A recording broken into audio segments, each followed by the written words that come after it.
Susie in the Big Presentation. Susie is a 5th grade student at Arizona State Elementary School. Today was a very big day for Susie because she had her signature assignment presentation on the water cycle. She had been preparing for this presentation for a whole month now, and she was so nervous to present it in front of her entire class.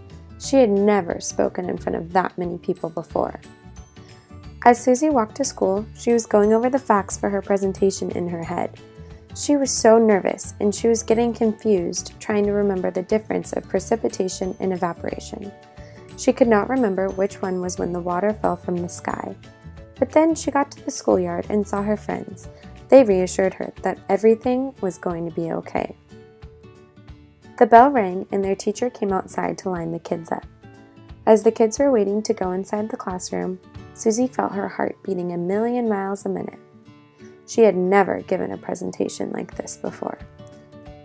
After they got in the classroom, Susie walked up to her teacher's desk. Her teacher then asked if she was ready for her presentation. Although she was still nervous, Susie said that she was. She walked up to the front of the class and hung her poster that she had made about the water cycle. She took a deep breath and started to speak. Hi everyone, my name is Susie, and today I'm going to tell you about the 3 main parts of the water cycle. The water cycle is the process of how water travels through the land, the ocean, and the atmosphere. Although we may not realize it, water is always in all 3 of these places. She looked out at her classmates and they were all smiling at her. This made her feel a little bit better. She took another deep breath and continued. One part of the water cycle is called evaporation. Evaporation is when liquid water that is on the Earth's surface gets warm and turns into gas. That gas is called water vapor. The water vapor will travel up towards the sky. This usually happens when water is heated up by the sun. The next part of the water cycle process is called condensation. When the water vapor particles that have floated up into the sky cool down, they become really thick, and that's how clouds are formed. The final part of the water cycle is called precipitation.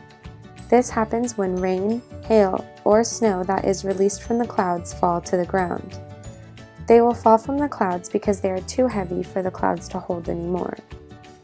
Once this happens, they will melt and absorb back into the ground. After it gets hot enough outside again, the water cycle will restart and evaporation will occur all over again. All in all, the water cycle is something that is really important to our ecosystem, and I thoroughly enjoyed learning about it. Thank you for listening to my presentation. After she was done, Susie took a seat at her desk, and she was so relieved. She was proud of herself and the fact that she overcame her fear of speaking in front of her classmates and her teacher. Her teacher told her that she did such a great job, and she was so happy.